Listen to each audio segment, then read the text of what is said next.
Thanks for joining us today. We hope you enjoy this video. For more content, please support us by subscribing.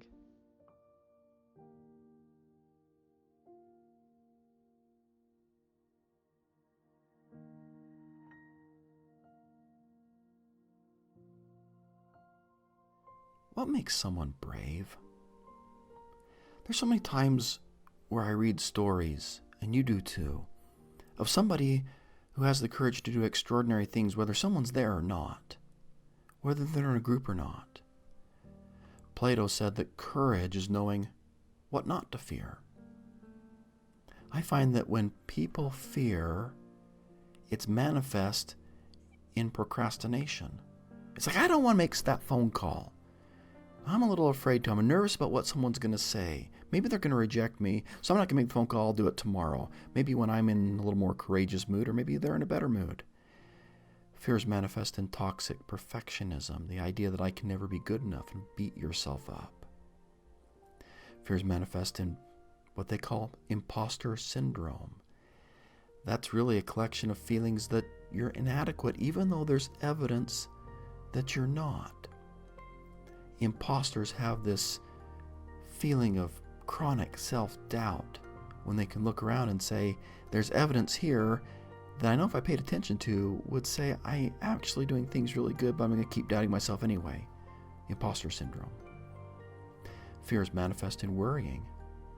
Worrying can be the misuse of the imagination. And when you fear other people, all people want to do is just please them. Fears manifest in just, I want to be a people pleaser, so no one gets mad at me. Fears manifest when you self-sabotage yourself. That didn't sound very good, but self-sabotage. And it's manifest in pessimism. Most people, when they experience fear, research says, well, we all try and ignore it. Or we'll pretend it's not there, or we placiate it by, once again, that toxic perfectionism. And for me, I'm just thinking back to the original question, what helps you be brave and overcome fear? There's one story, well, there's several stories, but one I just love in history. It's at the Battle of Thermopylae, where you have 300 Spartan soldiers. They're incredibly brave. I picture them as a mix between Jason Bourne and Clint Eastwood. They have this way of communicating in a very just iconic quotes that you remember. So a little bit of background of this battle. 10 years before this, the king of the Persians had sent an invading force into Greece, and they met at a plain called Marathon and had a battle. The Greeks turned them back. A lot of bravery there, and that's why we have the marathon, because you have one of these soldiers from Greece run the 26 miles to come and warn the rest of the city-states, hey, the bad guys are here. Darth Vader just came, and he's a part of the Persian Empire. Well, the plucky little republic needs to defend itself again. And this time, Darth Vader himself has come. That's King Xerxes. Well, Emperor Xerxes. And Xerxes is said to lead an army. Now, the low estimates is 100,000. High estimates is 500,000, 500,000 soldiers. I don't know that, I'm not a historian. I can't tell you what the number really is. But it's a pretty big army. And the Spartans have 300 of them. Now, they've got 1,000 other Greeks. And essentially what they say is, if we put them in this pass at Thermopylae, we will negate in large part their size advantage, the size of their force. They may be 500,000, but they can only come a few at a time through the pass. So we will force them to come through the pass a few at a time, and the 300 of us will be a blocking mechanism, and you 1,000 head back, sound the warning, and you get your life spared. So they do it. These 300 Spartans line up, and they're ready to take on, up to 500,000 soldiers. Xerxes wants to maybe negotiate a little bit. He says, if you lay down your weapons, you can go your way, Go back to your city-state. Hey, maybe we'll strike a deal. You can rule all these people because I've heard you Spartans are pretty awesome. King Leonidas is the leader of these 300 Spartans and turns to the Emperor Xerxes, kind of the Darth Vader. You just picture it. All right, come on, lay down your weapons and everything will work out. And King Leonidas is said to have said, Molon Labe. I've heard it translated quite a few times. Literally, it translates having come, take. Or you can picture Clint Eastwood saying, come and get them. What gives someone like those Spartans that much courage? Well, I've read a lot about overcoming fear and becoming braver. A lot of the research just kind of summarizes it. Here's my list. If you want to overcome fear and become braver, you acknowledge the fear. You got to just say, I'm afraid of this, and here's the effect it has on me. And then you say, okay, here's the fear, and here's some things I know about it, and here's some things I don't know about it. And you got to learn a little bit more about the fear. So you can say, you know what? Okay, I'm afraid of calling somebody. What's the worst that can happen? They can reject me. And that's okay. If that happens, okay, it's rejection, it stings. But it's not life affecting. Don't believe in or add fuel to or take counsel from your fear if you want to overcome it. Fear for me is a lot like a vortex. Picture like a little water spout. You're on top of the water spout. And as you start realizing the fear, you start to go around the water spout and you're going around and around. You start picking up speed as you go down the spout. When you pay attention to your fear, you start to believe in your fear, you're sucked down into the water spout a little further.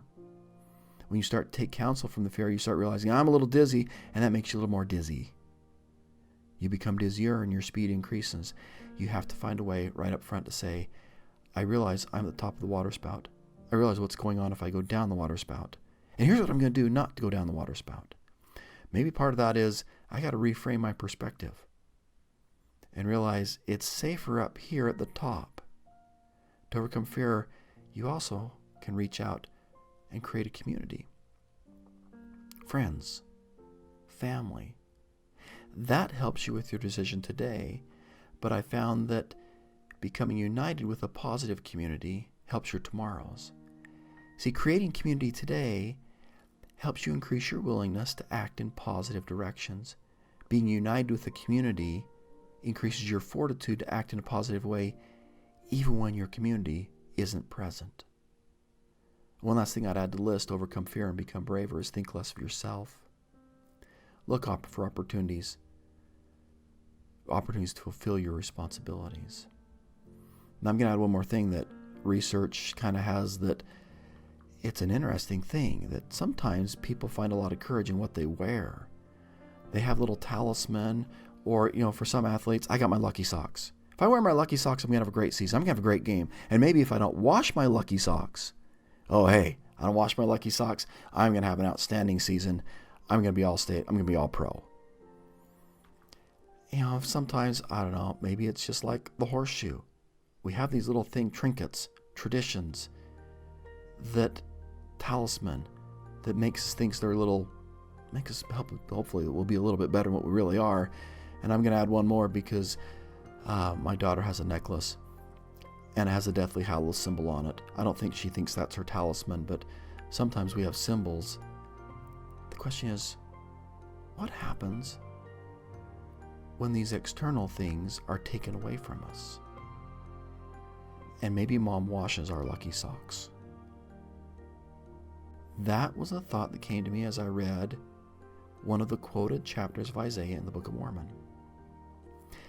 Nephi quotes Isaiah chapter 3 in 2 Nephi 13. And he says, in the context of the last days, in that day, the Lord will take away the bravery of, and in the chapter there's several things he's going to take away that may give someone bravery. It's the external things. Now that verse, in that day, the Lord will take away the tinkling ornaments. Some of the things you wear, maybe our lucky socks get taken away. That may be just part of the assorted fashion items. Doesn't matter what they are. But if you have bravery in the fashion, there'll come a time where the Lord will probably take it away.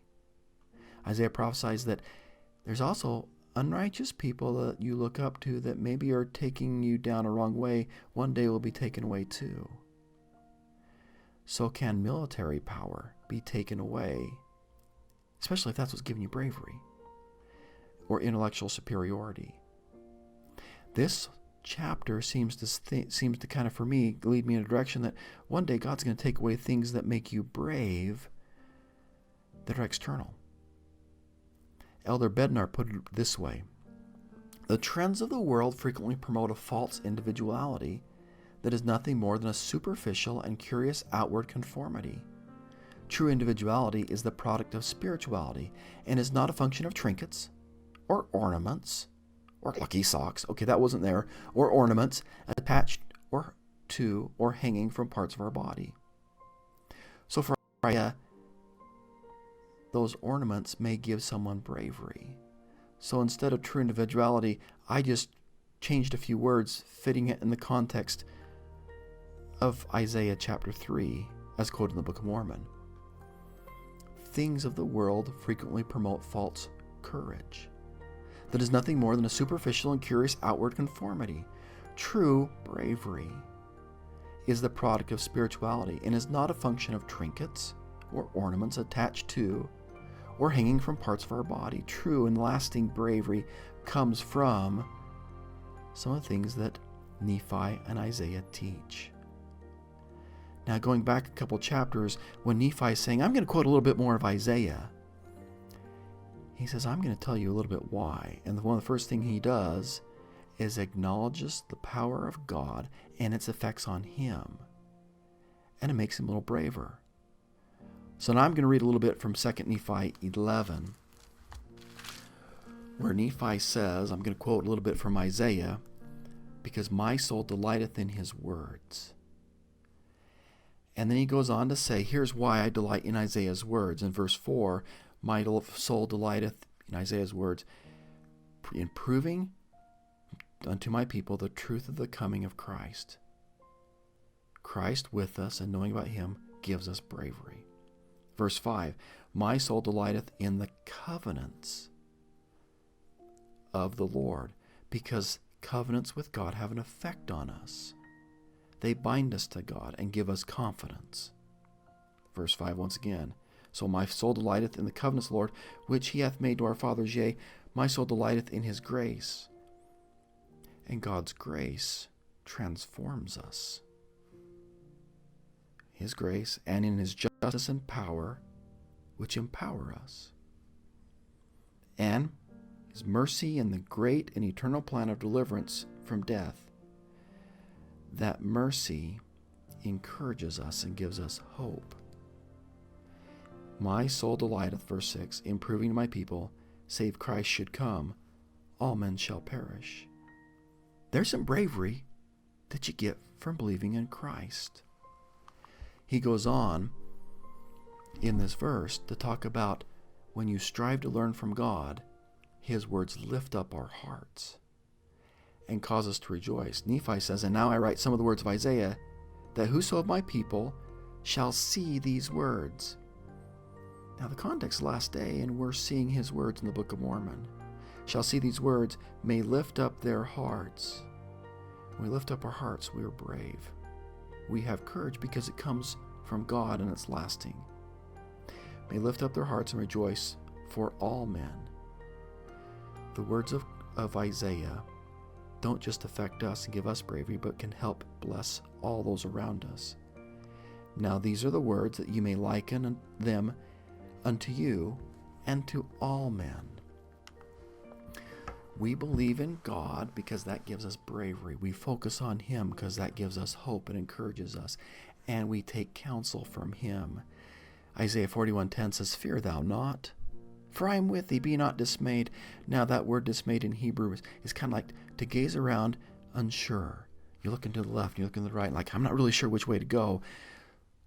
Fear thou not, I'm with thee. Don't be worrying left or right. There's a direction. I know the direction. Don't be dismayed. I'm going to give it to you. I will strengthen thee.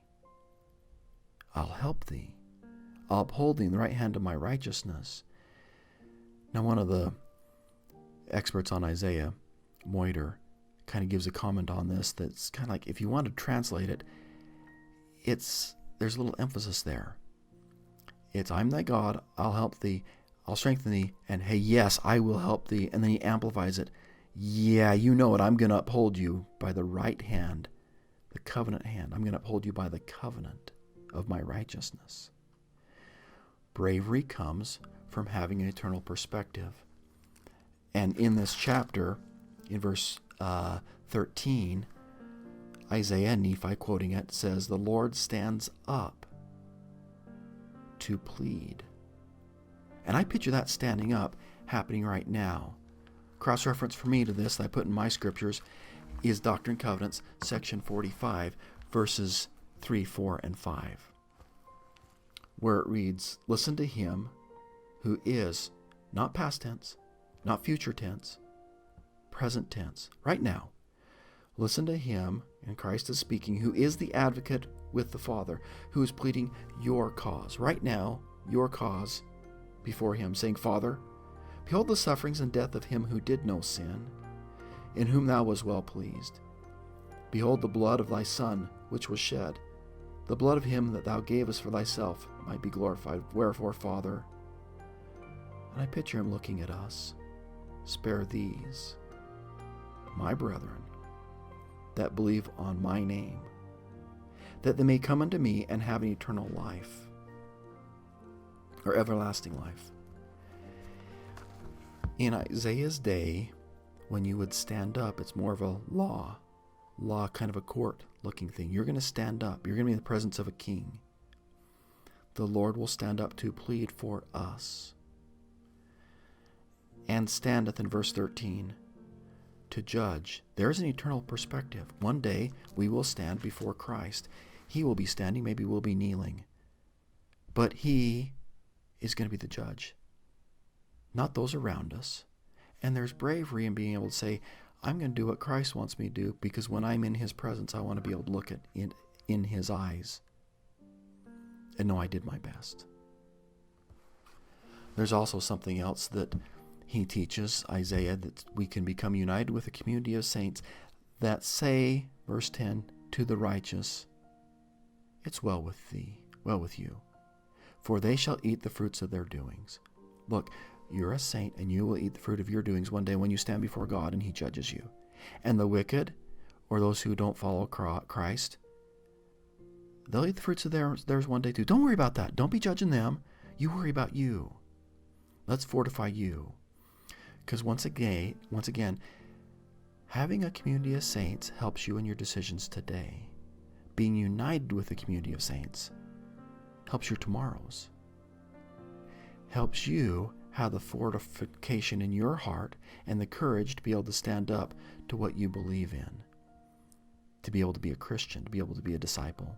And once again, think less of yourself if you want to have lasting bravery, and look for opportunities to fulfill your responsibilities. Remember what Nephi testified. In our day, those who see these words, the words of Isaiah, there's a cause and effect. You can lift up your hearts and have courage. You can rejoice, not just for you, but for all around you. Now, these are the words that you may liken them unto you and to all men. I hope this week that what I've shared with you about Isaiah helps you to lift up your hearts, have a little more courage. It's not only for you and your community of fellow saints, but for everyone. That they rejoice and know that you don't need to fear. Don't fear. Don't take counsel from your fears, but believe in Christ. Have hope. Have courage. Have a great day.